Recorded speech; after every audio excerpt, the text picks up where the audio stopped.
বাংলাদেশ থেকে শেখ হাসিনা পালিয়ে যাওয়ার পর আমার পা ঠিকঠাক মতো হচ্ছে না। আর এই পা ঠিকঠাক মতো না হওয়ার কারণে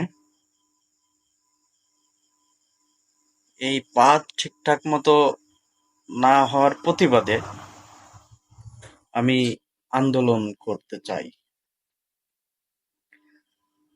আর আমার এই আন্দোলনের প্রতিপাদ্য হচ্ছে, আমার পা হচ্ছে না কেন, ইনুস তুই জবাব দে।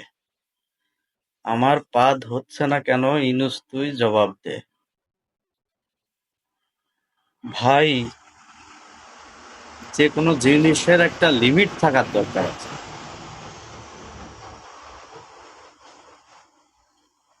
এই শেখ হাসিনা পালিয়ে যাওয়ার পর থেকে বাংলাদেশে এই পর্যন্ত এই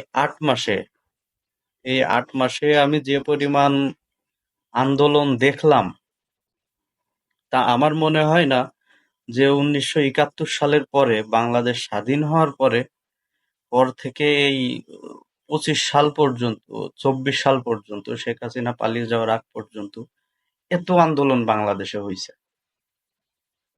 যে পরিমাণ আন্দোলন এই হাসিনা বাংলাদেশ থেকে চলে যাওয়ার পর হইছে।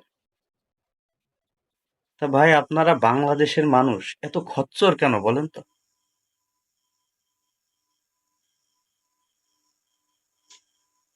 মানে যে কোনো জিনিসের একটা লিমিট থাকার দরকার আছে। আপনাদের মানে কিছু হলেই যে রাস্তায় নেমে যাচ্ছেন, কিছু হলেই আন্দোলন, কিছু হলেই আন্দোলন। মানে দেশটারে কি আপনারা মগের মূল্য পেয়ে এনেছেন নাকি? দেখতেছেন যে ইউনূস সরকার কিছু বলতেছে না, যে যার মতো ইচ্ছা সে তাই করতেছে। যে আন্দোলন করতে চাইলে সঠিকভাবে সুষ্ঠুভাবে আন্দোলন করতে দিচ্ছে। এই জন্য আপনারা কি আর একদম পায়ে বইছেন?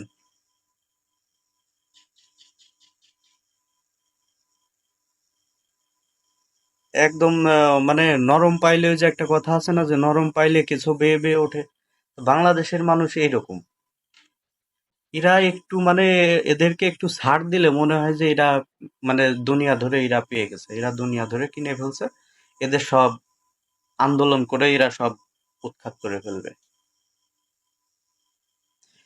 ইউনূস সরকার, শেখ হাসিনা পালিয়ে যাওয়ার পর ইউনূস সরকার যে বসছে, বাংলাদেশের জনগণই তো তাকে বসাইছে ওইখানে।